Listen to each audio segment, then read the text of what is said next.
The woman screamed before the cabin door even closed. "That ticket is fake. Look at him. He does not belong here." Every head in first class snapped towards seat 2A. The man sitting there did not move. He did not raise his voice. He did not even look surprised. He only lifted his eyes slowly, the way someone does when they have already measured the room and decided to wait.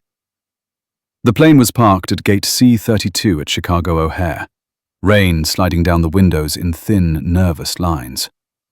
Outside, the jet bridge groaned as baggage carts rattled past. Inside, the cabin smelled like leather, citrus wipes, and impatience. The man in 2A was black, mid-50s, broad shoulders softened by a worn navy jacket, no tie, no watch that announced anything.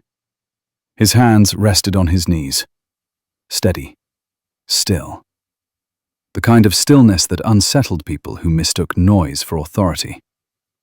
The woman standing in the aisle was white, early 60s, pearls at her neck, hair sprayed into submission. Her name was Carol Whitman. She had flown first class since before deregulation. She believed loyalty was ownership. "I always sit there," she said, loud enough for everyone to hear. "Always. And now this happens." A ripple moved through the cabin.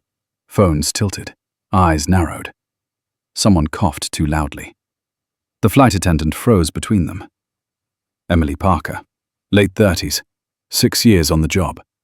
She had learned how to smile through turbulence, how to calm screaming children, how to read the unspoken hierarchy of first class without anyone spelling it out. She looked at the man's boarding pass on her tablet. Then she looked at Carol, then back again. "Sir," Emily said carefully, "there may have been a system issue. Would you mind stepping out for a moment while we verify your ticket?" The man did not flinch.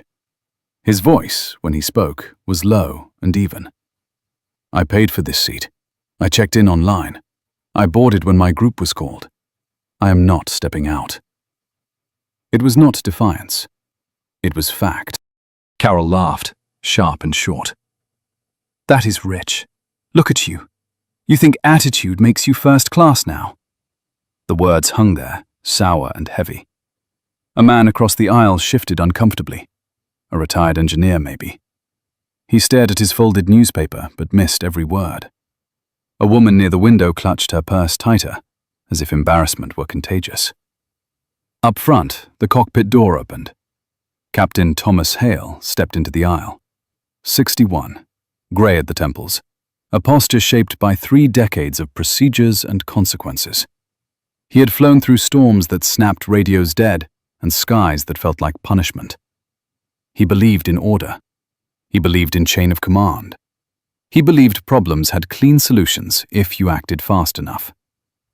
"What's going on?" Hale asked. Emily spoke first, relieved. "Captain, there appears to be a seating discrepancy. The gentleman claims seat 2A. Ms. Whitman says the seat has always been hers." Hale looked at the man, took him in. Casual clothes, no briefcase, no obvious markers of status. Then he looked at Carol, whose face he recognized. She flew this route twice a month. She tipped well. She complained often. Hale made a decision without realizing he had made one. "Sir," he said to the man, "for now, let's resolve this quickly. We're on a tight departure window." The man met his eyes. Dark, focused, calm. "I am not the problem that needs resolving." The sentence landed hard. A silence followed. Not awkward, dangerous. Hale felt it. That subtle shift when control starts to wobble. He did not like it.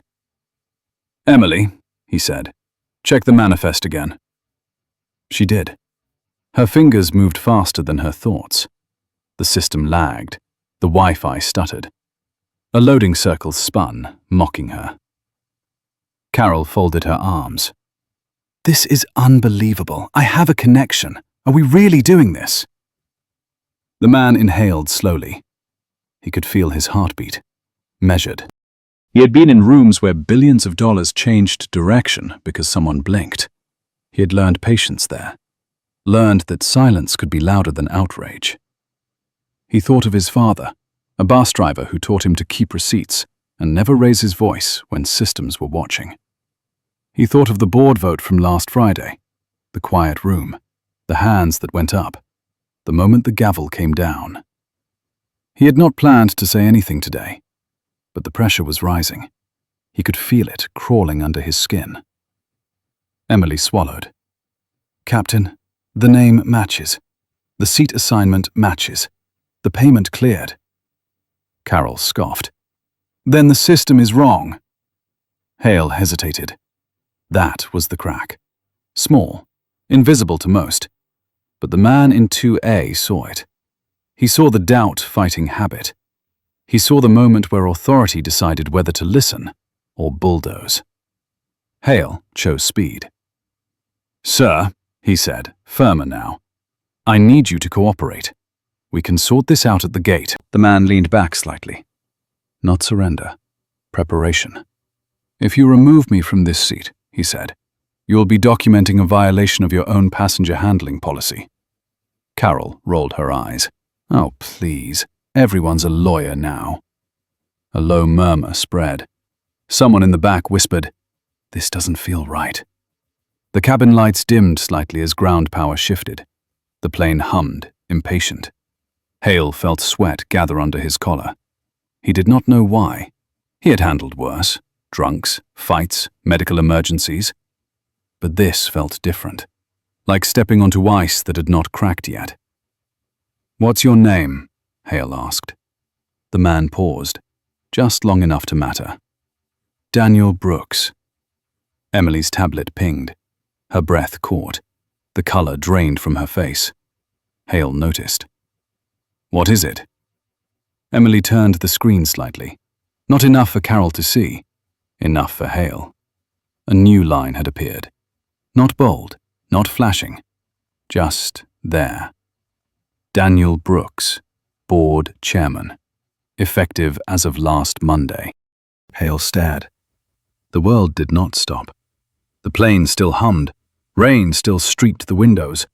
Carol still stood there, confident and loud and wrong. But something fundamental shifted. Hale felt his stomach drop, slow and heavy, like an elevator with too much weight. Daniel watched it happen. He watched realization bloom, then terror, then calculation. He had seen it before in other men's eyes. He felt no satisfaction, only a quiet, familiar sadness. Hale straightened. His voice changed. "Miss Whitman," he said, "please return to your seat." Carol blinked. "Excuse me?" "Now." Emily stepped back, heart pounding. Her hands shook. Carol looked from Hale to Daniel. "What is this? Why is everyone looking at me like that?" Daniel spoke, not loud, not soft, controlled. "Because for the last 5 minutes you have been very comfortable deciding who belongs where." The cabin went still. Phones stopped moving. Breathing slowed. Carol opened her mouth, closed it, opened it again. "Who do you think you are?" Daniel met her gaze. No anger, no triumph, only clarity. "I think," he said, "that this conversation should have never happened." The cockpit door closed behind Hale. Not a retreat, a regrouping. The plane had not taken off, but nothing would be the same when it did. Captain Thomas Hale stood alone in the cockpit, the door sealed behind him, the familiar hum of avionics suddenly too loud. His hands rested on the edge of the console, knuckles pale, as the meaning of the name on Emily's tablet finally settled into his bones. Daniel Brooks, board chairman, effective last Monday. He had skimmed the memo, of course he had. A routine corporate update buried beneath weather advisories and fuel notes. He had not imagined the man would be sitting in seat 2A, wearing a faded jacket, and the patience of someone who had learned how systems fail people quietly.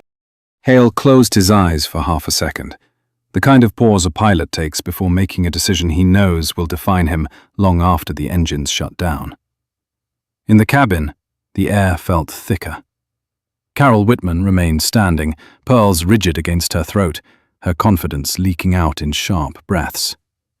She sensed it now, the shift she could not name, the way authority had slid out from under her without permission.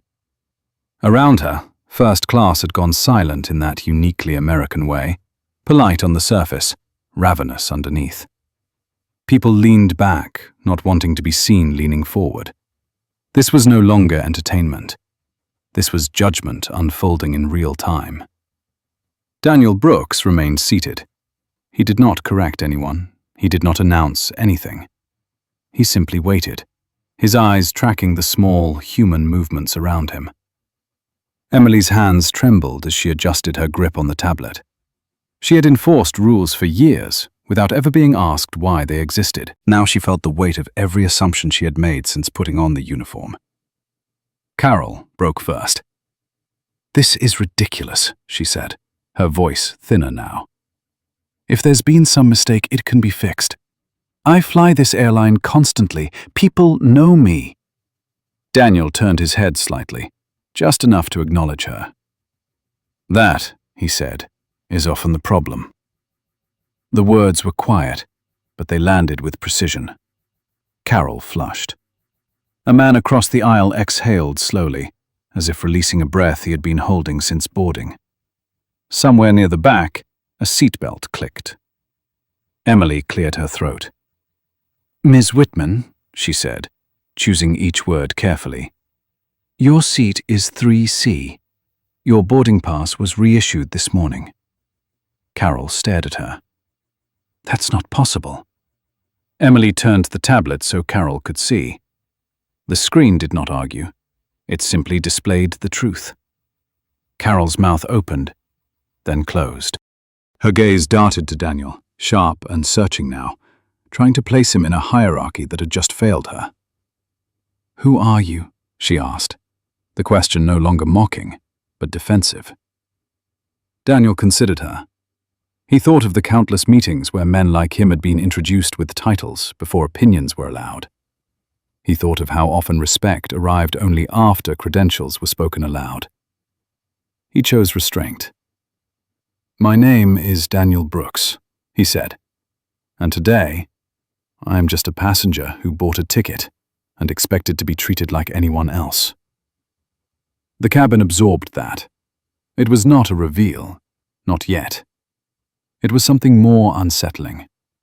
It was normalcy demanded in a space built on distinction. The cockpit door opened again. Captain Hale stepped out, posture straight, expression controlled but altered. Those who had flown long enough could read it. This was not anger. This was recalibration.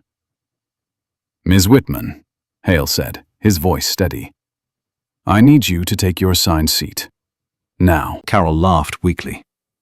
"Tom, come on. We can talk about this." Hale did not respond to the familiarity. "This aircraft will not depart until you are seated." Something hardened in Carol's eyes. Pride, wounded and flailing. "You're taking his side," she said, jerking her chin toward Daniel. "Over mine." Hale held her gaze. "I'm taking the side of procedure." The word cut deeper than any insult.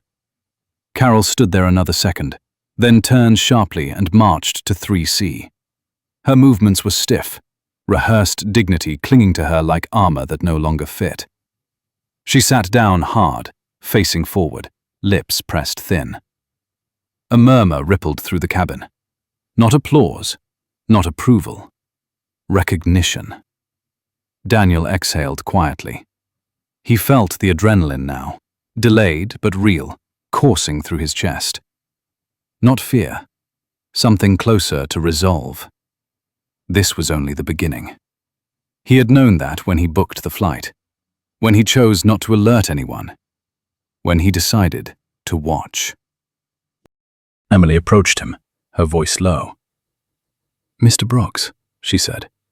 May I get you anything before we push back? He looked up at her, saw the apology she did not say. Water would be fine, he replied. She nodded, grateful for the simplicity. As she turned away, Daniel's phone vibrated once in his pocket. He did not check it. He already knew what it would say. The ground team had seen the manifest update. The legal department had flagged the incident. Someone in corporate communications was already drafting a statement they would not release. The engines spooled softly. The plane began to move. Carol stared straight ahead, her reflection warped in the dark window. Her world had not collapsed, but a crack had formed, a small one, the kind that spreads quietly. Captain Hale settled into his seat, hands on the controls, eyes forward. He ran through the checklist with mechanical precision, but his mind replayed the moment he had looked at Daniel Brooks and assumed. He did not excuse himself. He did not absolve himself. He simply recorded it, the way pilots record near misses, knowing that survival often depends on remembering the moments you almost failed. As the plane taxied, Daniel closed his eyes briefly. He felt the vibration through the seat, familiar and grounding. He thought of the boardroom again, of the vote, of the silence afterward, of the responsibility he had accepted, knowing it would not be ceremonial. Change never was. The aircraft turned onto the runway. Inside, every person carried a different version of the same thought. This flight was no longer routine. The engines roared, and somewhere between the ground and the sky, the old order began to loosen, one quiet assumption at a time. The wheels lifted from the runway with a muted thud, and Chicago fell away beneath a sheet of grey cloud. The seatbelt sign stayed on longer than usual. No one complained. Daniel Brooks felt the pressure change in his ears as the aircraft climbed. He welcomed the sensation. It anchored him in the physical world, away from the invisible currents already moving through the company he now chaired. Power, he had learned, rarely announced itself. It moved quietly, through emails, policies, silence, through moments like the one still vibrating through this cabin. Across the aisle, Carol Whitman sat rigid in 3C. Her hands were folded too tightly in her lap. The pearls at her throat looked suddenly ornamental, stripped of their authority. She replayed the scene again and again, each time searching for the moment she could have taken control back. There was none. That realization gnawed at her, not as guilt, but as loss. She had spent a lifetime learning the rules of advantage. No one had told her they could change without notice. Emily returned with a glass of water and placed it on Daniel's tray table with deliberate care. "If there's anything else you need," she said softly, "please let me know." Daniel studied her face. He saw the professional mask, but beneath it, something else. Fear, perhaps, or recognition. "You handled yourself well," he said. Emily blinked. "I'm not sure I did." "You did," he replied. "You corrected the record when it mattered." She nodded, absorbing that, then moved on down the aisle. Her steps were slower now, more measured, as if each one carried new weight. In the cockpit, Captain Hale leveled the aircraft and reduced thrust. The skyline disappeared behind them. The instruments glowed steady and reassuring. He trusted them more than his instincts at the moment. Instincts, he was learning, could be compromised by familiarity. "Cruise altitude in 10, the first officer said. Hale acknowledged with a nod. His jaw tightened. He thought of the moment in the aisle, of the name on the tablet, of the split second where his authority had not vanished, but inverted. He had not been overruled. He had been exposed. That distinction mattered. His headset chimed, a message from operations. Routine language, formal tone. But the subtext was unmistakable. This flight would be reviewed. Not publicly, not theatrically. Quietly. Thoroughly. Hale accepted that with the same discipline he had applied to turbulence and engine failures. You fly the plane you are in, not the one you wish you were in. Back in the cabin, the seatbelt sign finally switched off. A low rustle followed as people shifted, released from enforced stillness. But conversation did not return to normal. Voices stayed low. Laughter felt inappropriate. Carol glanced toward Daniel again. This time, her look was not hostile. It was searching. She wanted to understand the terrain she had misread so badly. She leaned slightly into the aisle. "You could have said something," she muttered, just loud enough to reach him. "From the beginning." Daniel turned his head fully now, met her eyes. "So could you." The simplicity of it stunned her. There was no accusation in his tone, no satisfaction, just fact. Carol looked away, cheeks burning. A man in the row behind Daniel leaned forward. "Sir," he said, hesitant, "I just want to say, that wasn't right. What happened?" Daniel inclined his head. "I know. That's all," the man said, retreating quickly, embarrassed by his own courage. Daniel took a sip of water. He thought of how many times he had been the only one in the room who looked like him. How often discomfort had been mistaken for threat. How frequently silence had been the safer choice. He had not planned to test the airline on his first week, but tests, like truth, rarely waited for permission. Further up, Emily paused near the galley, collecting herself. She watched Daniel from a distance, noting the way people now deferred without being told to.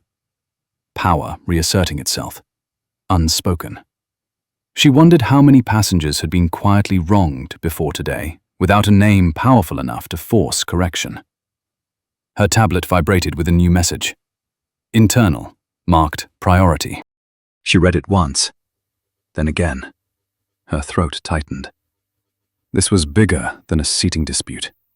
Much bigger. Carol felt it too, though she could not see the screen. A sense of consequence settling in her chest. She stared at her reflection in the window, at the woman she had always believed herself to be. Decisive, important, untouchable. The reflection offered no reassurance. The flight attendants began service.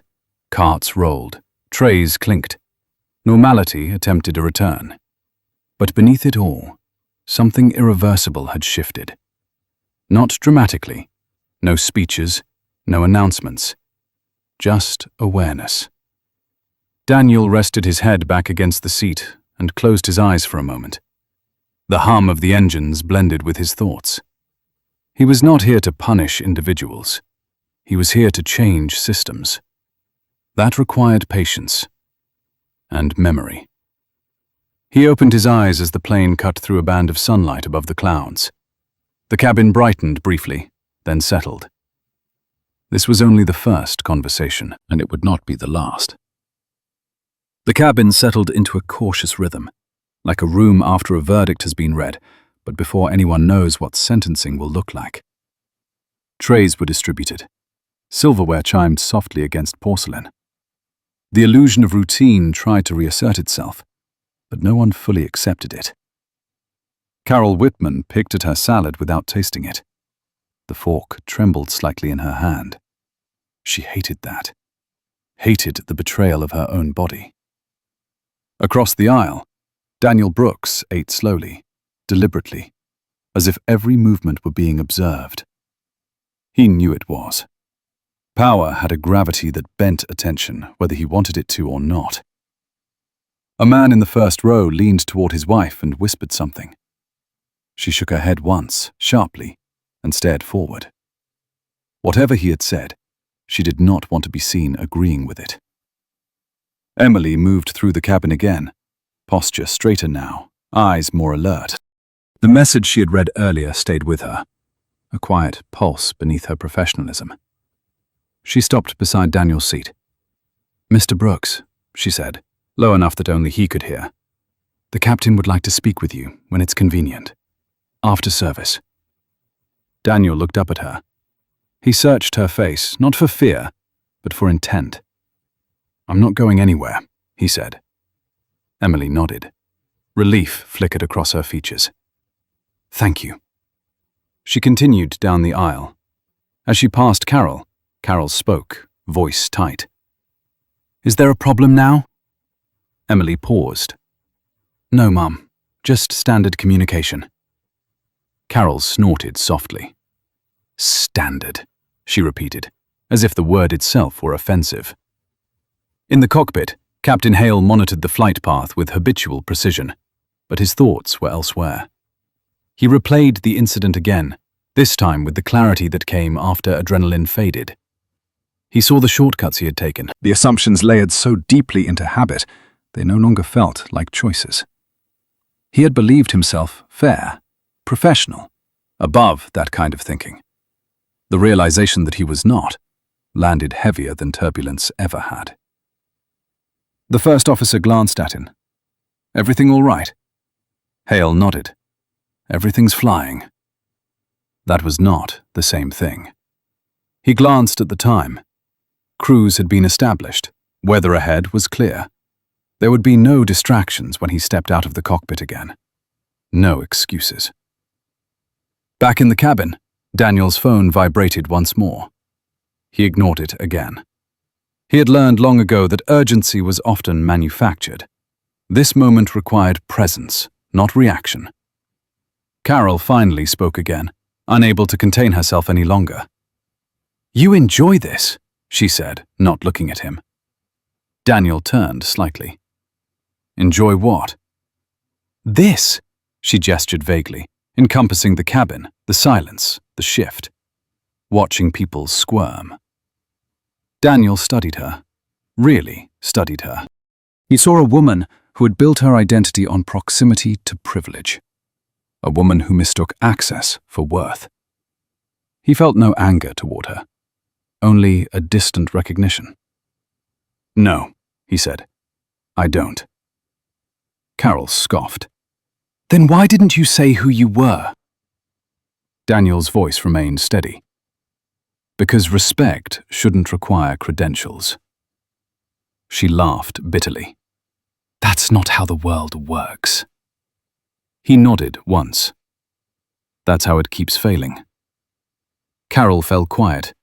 Her jaw tightened. She stared straight ahead, her reflection now unfamiliar. Emily returned with coffee. She set Daniel's cup down carefully, hands steady again. Growth did that, Daniel thought. It steadied people who chose it. "Thank you," he said. She hesitated, then spoke. "I've worked this cabin for 6 years.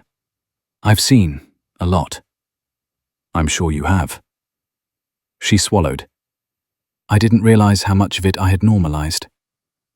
Daniel met her eyes. "Most systems depend on that."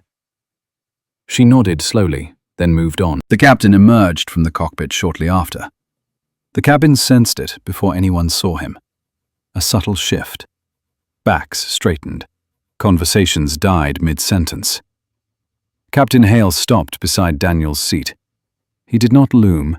He did not lower his voice theatrically. He spoke the way he did during emergencies. Calm, direct. "Mr. Brooks," he said, "may I have a word?"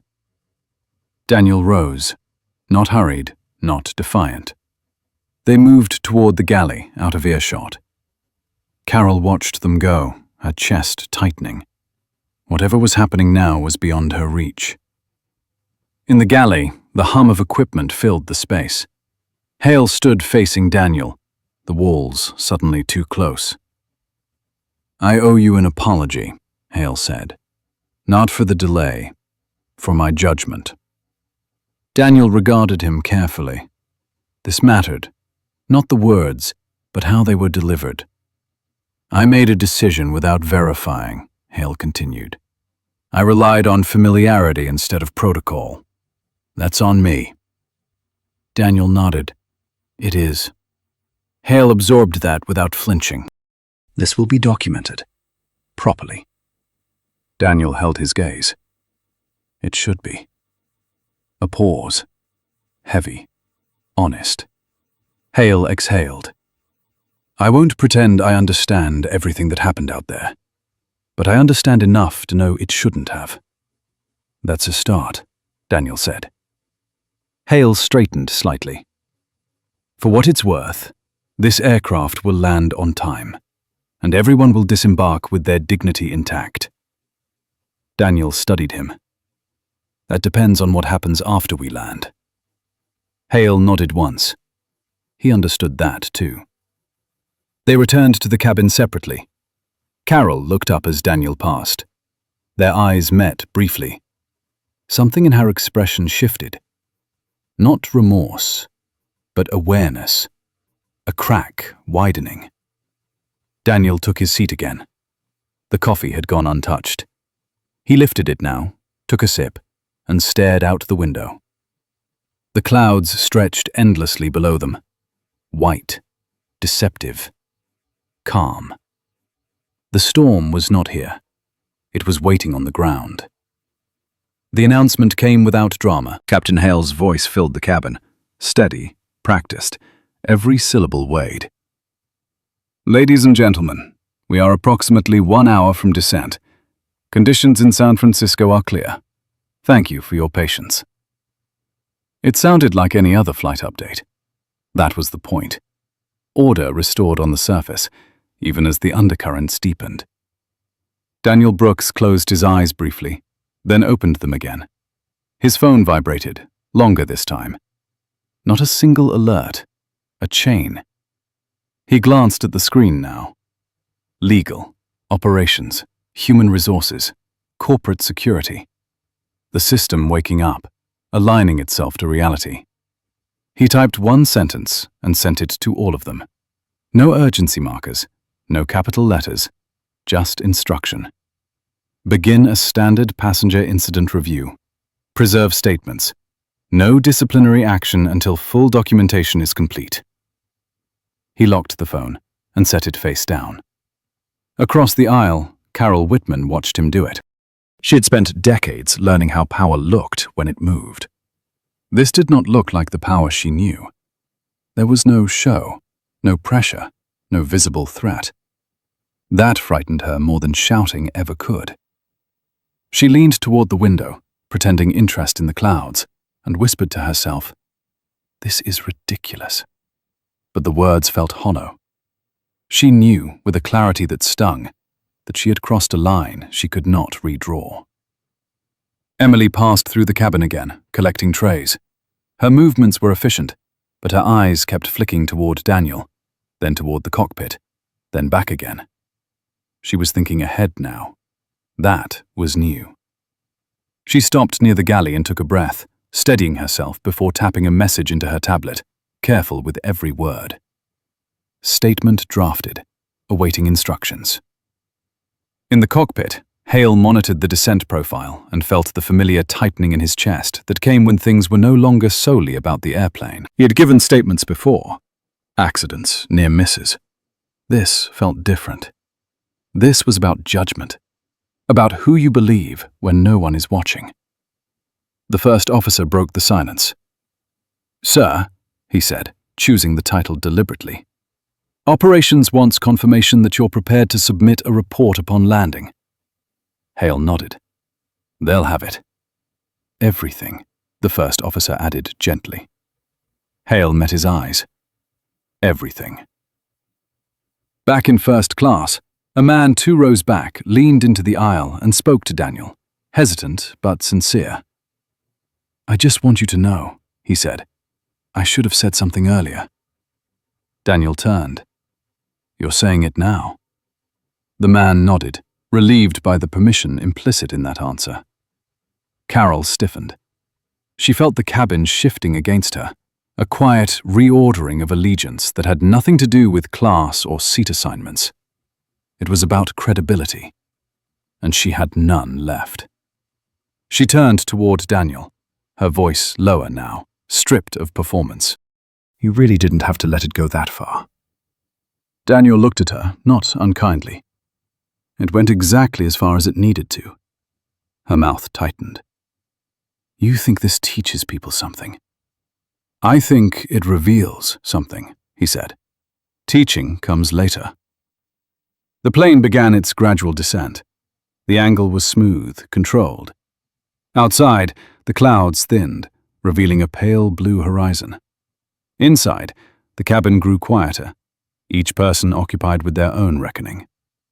Emily secured the galley and took her jump seat for landing, her hands folded neatly in her lap. She stared at the bulkhead, heart steady now. She knew there would be interviews, questions, maybe consequences. But she also knew something else. She would answer differently than she would have yesterday.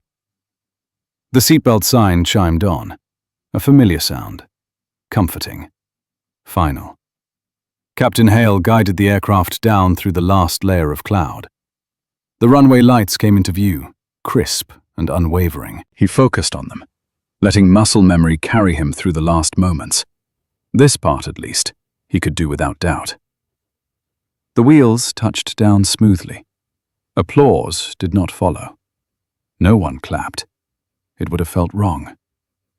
As the plane slowed and turned toward the gate, Daniel Brooks sat back and exhaled. The hardest part was still ahead, but this phase was complete. The air had been tested. The ground would be next. Carol stared straight ahead, her reflection pale in the window. For the first time in years, she felt small. Not because someone made her feel that way, but because she had finally seen the space she actually occupied.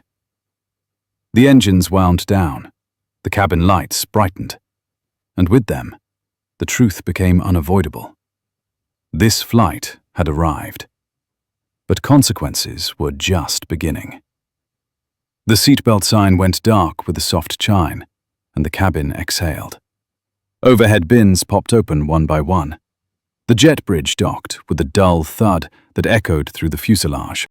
Normal sounds, ordinary motions. Yet every movement felt measured now, as if the air itself were recording. Daniel Brooks stood when the aisle cleared. He moved without urgency, lifting his jacket from the seatback, smoothing the cuff where the fabric had frayed just enough to look lived in. He waited. He always waited. Power, he knew, arrived on time when invited. Captain Hale opened the cockpit door and stepped aside. He did not announce anything. He simply made space. That was new. Daniel noticed. Emily approached, voice low. Mr. Brooks, operations is on the line. They're requesting a brief word before deplaning. Daniel nodded. Tell them I'll speak with them on the ground, in person. She hesitated, then smiled once, small and genuine. Yes, sir. Carol Whitman rose from 3C and immediately stopped, trapped by the flow of bodies and by her own uncertainty. She glanced at Daniel, then away, then back again. Her pearls caught the light, suddenly loud. She cleared her throat. Daniel, she said. The familiarity sounded wrong even to her. I want to say something. He turned, patient. The aisle quieted. She swallowed. I shouldn't have said what I said. I shouldn't have assumed. Her voice tightened. I've flown this airline for decades. I thought I knew how things worked. Daniel studied her face. He saw fear there, but also a stubborn insistence on remaining upright. Airlines change, he said. So do people. The ones who last learn when to update. She nodded once, sharply. I don't expect forgiveness. I'm not offering judgment. The terminal smelled like coffee and carpet cleaner. Announcements rolled overhead, calm and indifferent. A small group waited just beyond the gate. Operations managers, legal counsel, a representative from customer experience. No cameras. No spectacle. This was how real consequences assembled. Quietly, with clipboards and measured expressions. Captain Hale followed, cap in hand. He did not speak until they were clear of the gate, I'll submit my report within the hour, he said. Full account. No omissions. Daniel stopped, turned, met his eyes. I expect that you will. Hale nodded. For what it's worth, I'm glad you were on that flight. Daniel considered the words. For what it's worth, he said. So am I. They parted there. No handshake, no absolution, just acknowledgement. Emily lingered near the podium, watching the group move away. She felt lighter and heavier at the same time. She straightened the stack of unused boarding passes and powered down her tablet. When she looked up, the gate was empty. Daniel walked toward the exit, phone vibrating again in his pocket. He ignored it for a few steps, letting the terminal noise wash over him.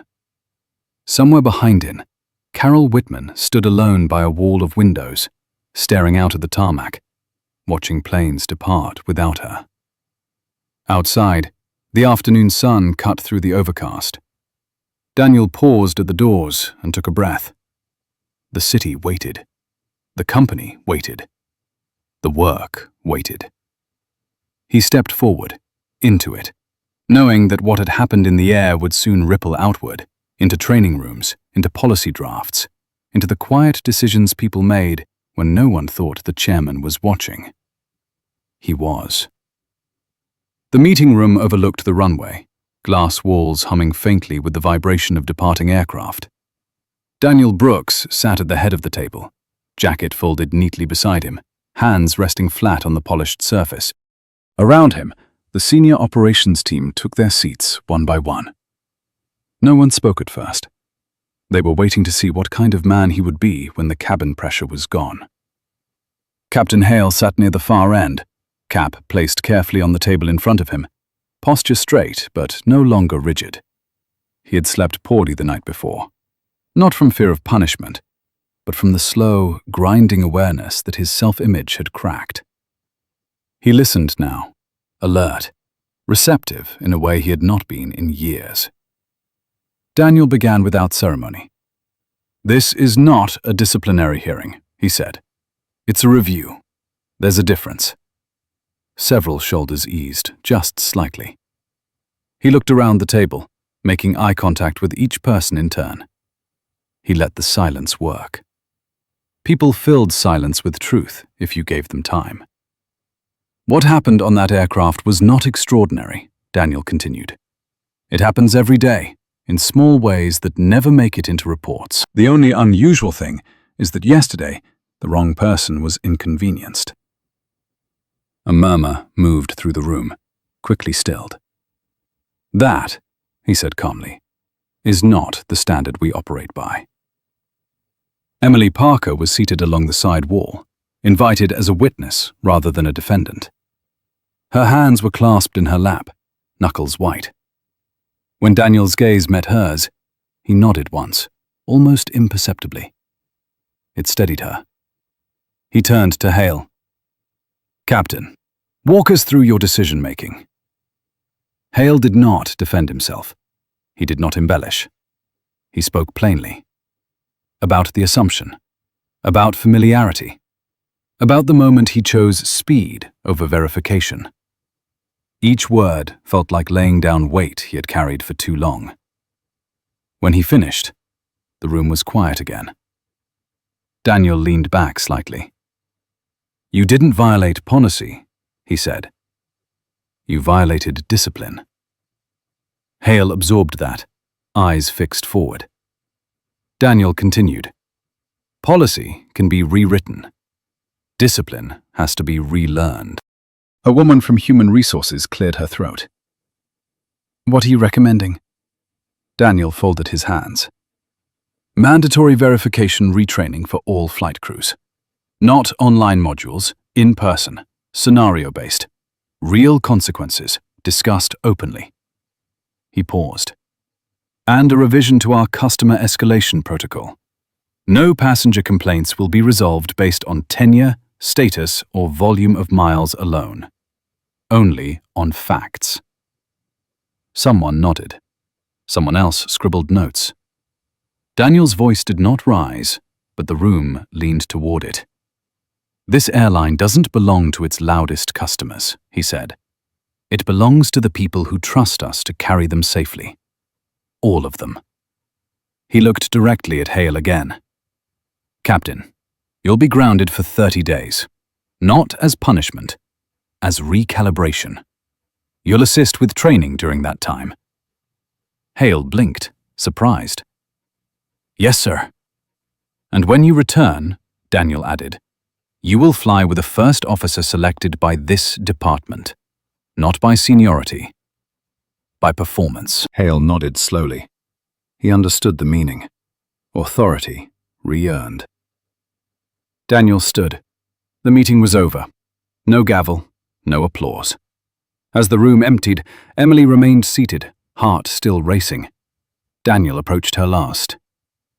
"You did not fail yesterday," he said quietly. She looked up at him. "I felt like I did." "That means you noticed," he replied. "Most people don't." She swallowed. "Thank you." Daniel inclined his head, then turned toward the window. Another aircraft lifted off, clean and precise, disappearing into the sky. He watched it go, knowing this was only the first correction. Systems resisted change, but they always remembered the moment they were forced to look at themselves. The policy memo went out at 6:30 the next morning. No fanfare, no press release, just an internal document routed through the system with a subject line so plain it almost invited neglect. Passenger verification and escalation standards, effective immediately. By 8, it was all anyone was talking about. Supervisors gathered in quiet clusters. Pilots read it twice, then a third time. Flight attendants forwarded it to each other with brief messages that said more in what they did not write than what they did. This was not another box to check. This was a line in the sand. Daniel Brooks stood in his office and watched the runway through floor-to-ceiling glass. He had chosen this office deliberately. Not the largest, not the most ornate. The one with the clearest view of departures. He believed leadership should always face motion. His phone rang. He answered without looking. "They're nervous," said Margaret Ellis, General Counsel. "That's not a complaint, just an observation." "They should be," Daniel replied. "Nervous people pay attention." Margaret exhaled softly. "You're going to get pushback." "I expect it. From some very powerful customers." Daniel turned slightly, watching a narrow body jet taxi into position. "Customers don't get to dictate ethics," he said. "They never have. We just pretended they did." A pause, and Captain Hale. Daniel was quiet for a moment. He'll be fine. Or he won't.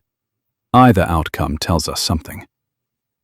Across the airport, in a quiet training room usually reserved for annual compliance refreshers, Emily Parker sat at a table with 8 other flight attendants. The projector hummed. No one spoke. They were waiting for the facilitator to arrive. Emily felt the difference immediately. This room used to feel like a formality. Today, it felt like scrutiny. Not hostile. Intent. The facilitator entered without introduction. A former Czech airman. Grey hair, clear eyes. He wrote a single sentence on the board. "Assumption is not verification." Then he turned to the room. "Let's talk about what you think you see when someone boards your aircraft." No one volunteered at first. Emily raised her hand.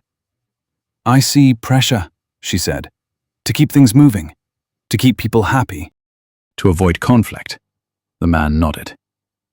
"And what do you sacrifice for that?" She swallowed. "Accuracy." The room went still. Elsewhere, in a suburban kitchen just outside Palo Alto, Carol Whitman stared at her phone as it buzzed again. Another message from her travel concierge. Polite, carefully worded, explaining that her preferred seating designation had been temporarily suspended pending review of conduct policies. Temporarily. Pending. She set the phone down hard. Her husband looked up from the paper. What's wrong?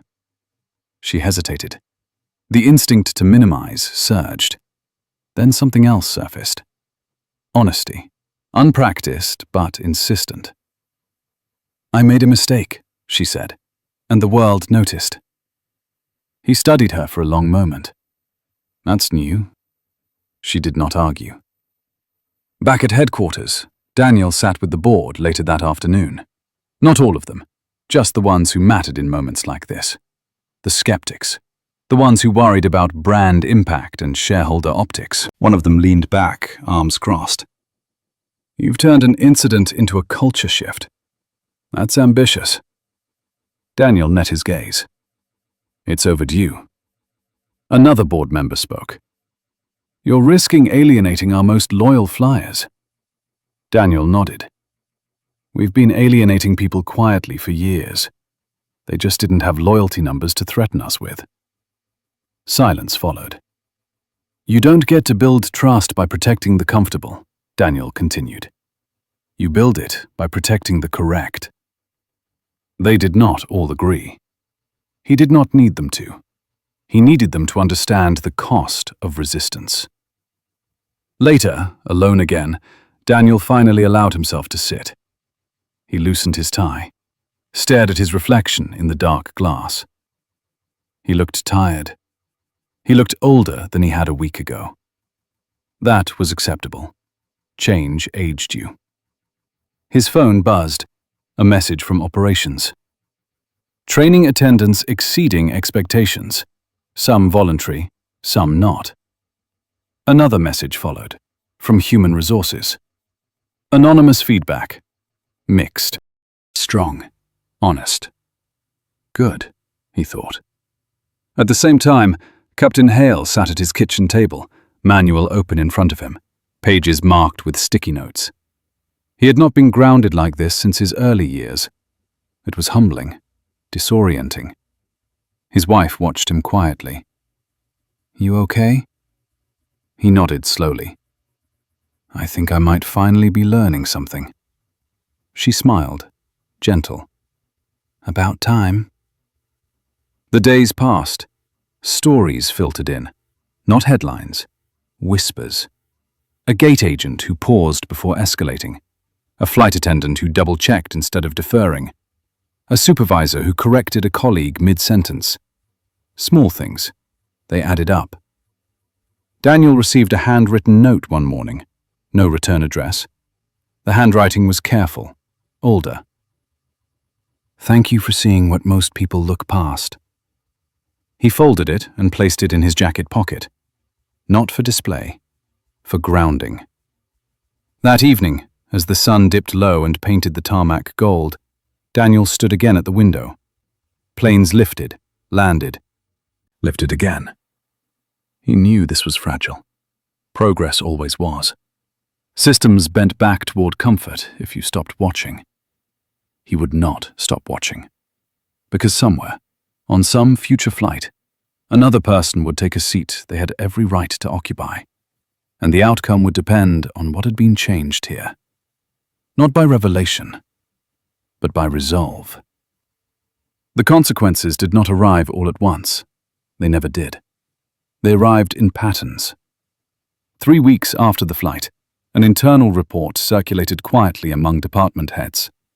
No names highlighted, no dramatic language, just timelines, transcripts, decisions made. Pride that she had not looked away. Unease at how easily she once had. At the training center, Captain Hale stood in front of a group of pilots half his age. He did not lecture. He told a story. Not about humiliation, about habit. About how confidence calcifies into assumption if you let it. About how easy it is to confuse efficiency with correctness. They listened, not because he was senior, but because he was exposed. That carried weight. Some nodded, some bristled. Hale noticed who did which. Carol Whitman cancelled 2 trips that month. Not out of protest, out of hesitation. Flying had always made her feel important. Now it made her feel observed. She spent more time at home, sorting through old photo albums, noticing how often she had been centered in every frame. The realization unsettled her more than any warning letter could have. One afternoon, she typed an email she never sent, an apology that kept drifting toward justification. She deleted it, started again, deleted that too. Growth, she was learning, did not perform on command. At headquarters, Daniel Brooks sat through another board meeting. Quarterly numbers, projections, the language of reassurance. Someone praised him for steady leadership. Someone else cautioned against letting isolated incidents distract from profitability. Daniel listened, then spoke. What happened on that flight was not isolated, he said. It was concentrated. The room quieted. When pressure reveals a flaw, he continued, you don't blame the pressure. You fix the structure. No one argued. They moved on. Later that day, Daniel walked the terminal unannounced. No entourage, no badge displayed. He watched interactions. Gate agents speaking into headsets. Passengers shifting impatiently. A young mother struggling with a stroller. A mechanic wiping grease from his hands before helping an elderly man read a sign. Nothing dramatic happened. That was the point. A flight attendant paused to verify a boarding pass rather than dismiss a question. A supervisor stepped in calmly when a voice rose too fast. A small correction. A different outcome. Daniel passed through without being recognized. He preferred it that way. Power worked best when it did not need to be seen to function. That evening, as he reviewed reports alone in his office, he thought back to seat 2A, to the moment silence had weighed more than words, to the narrow space where choice still existed. He knew not every story ended like his had. He knew some injustices never met the right witness at the right altitude. But he also knew this. Systems remembered. They remembered what they were allowed to get away with, and they remembered what they were forced to confront. He closed the folder. The lights outside dimmed as another day of departures and arrivals concluded. Tomorrow, the airline would fly hundreds of thousands of people. Most would never know his name. They would not need to. If they were treated correctly, that would be enough. The hangar lights shut off one row at a time, leaving the aircraft in a hush that felt almost reverent. Daniel Brooks stood alone on the polished concrete floor, hands in his jacket pockets, staring up at the fuselage as if it were a living thing that had survived a long illness. The paint reflected his silhouette in fragments. He thought of how many people trusted this machine without ever seeing who made the decisions behind it, and how fragile that trust really was. The meeting with regulators earlier that day had been uneventful, which was exactly how he wanted it. No raised voices, no defensiveness, just facts, timelines, corrections. Accountability without spectacle.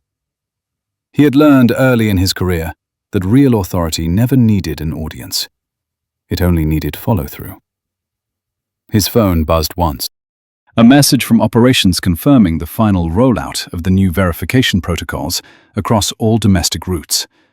Another from human resources, confirming that the first wave of bias training had reached full attendance, including senior staff who had quietly resisted until they realized resistance would be remembered.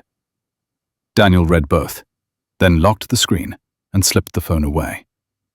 Progress was not a feeling. It was a series of completed steps. Outside the hangar doors, dusk settled over the airport. The day's last departures lifted into the fading light, engines roaring briefly before dissolving into the distance. Daniel watched them go, feeling neither pride nor triumph. Only responsibility. The kind that stayed long after applause faded, long after headlines moved on. Across the field, Captain Hale stood near his car, flight bag resting at his feet. He had finished his final training session an hour earlier. The classroom had emptied slowly, pilots lingering, asking questions that had nothing to do with checklists. Hale had answered them honestly, even when the answers cost him comfort. Especially then. He felt lighter now, stripped of the certainty that had once insulated him. He did not know what his career would look like a year from now. For the first time, that uncertainty felt earned. He saw Daniel exiting the hangar and raised a hand. Daniel crossed the distance between them without hurry. "I wanted to say something," Hale said. His voice was steady. "You could have handled that very differently." Daniel nodded. "So could you." Hale accepted that without argument. "I won't waste it." "I know," Daniel said. They stood there a moment longer, the sound of the airport breathing around them. Then Hale picked up his bag and walked toward his car, shoulders squared, not restored, but reset. At the Terminal Hotel across the road, Carol Whitman sat alone in the bar, nursing a drink she did not really want. Her phone lay face down beside her. She had reread the airline's conduct notice so many times, the words had lost their sting and gained meaning instead. She thought of the flight, of the certainty she had carried like armor, and how quickly it had failed her. She did not feel ruined. She felt exposed. That was worse. And better. She took a slow sip, then another, and finally pushed the glass away. Tomorrow she would fly home. Not first class. She had requested economy herself, without telling anyone why. The decision felt strange. Necessary. A beginning she did not yet have language for.